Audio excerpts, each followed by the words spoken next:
The U.S. Supreme Court could decide today if companies will have to comply with the Biden administration's vaccine mandate. Yeah, the rule requires businesses with 100 or more employees to make sure their staff gets vaccinated or gets COVID tested weekly.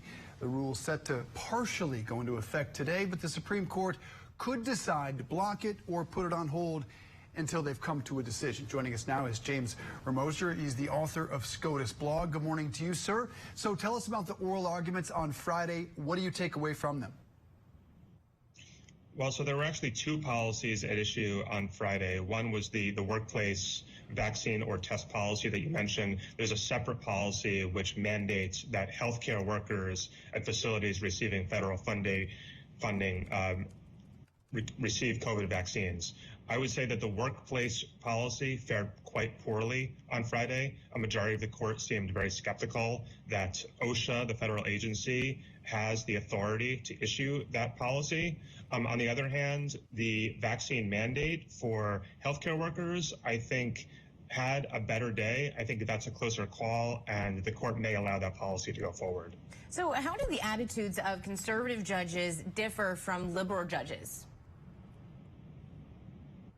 Well, in general, conservative justices are more skeptical of what's called the administrative state, the authority of federal executive branch agencies to make policies in areas where Congress has not spoken extremely clearly.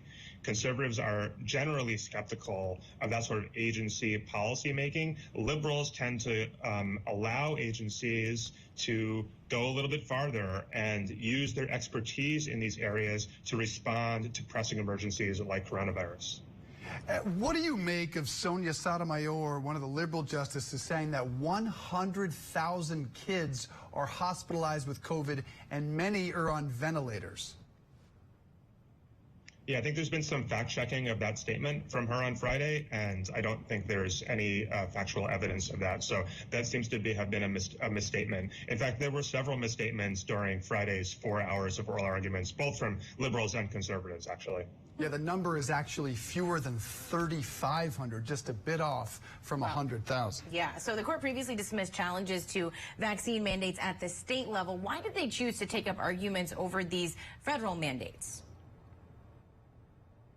Well, because there were emergency challenges from many in the business community that sort of rocketed very quickly to the Supreme Court. There were lower court rulings that put these policies on hold to some extent, and then in addition, other lower court rulings which allowed them to go into effect. So it was pretty inevitable the Supreme Court needed to weigh in, and likely will do so quickly. So what do you expect, and when do you expect it? So as we speak now, the Supreme Court is scheduled to issue orders in about 7 minutes from now at 9:30 a.m. Eastern on Monday. It's possible we could even get a ruling in about 7 minutes at 9:30.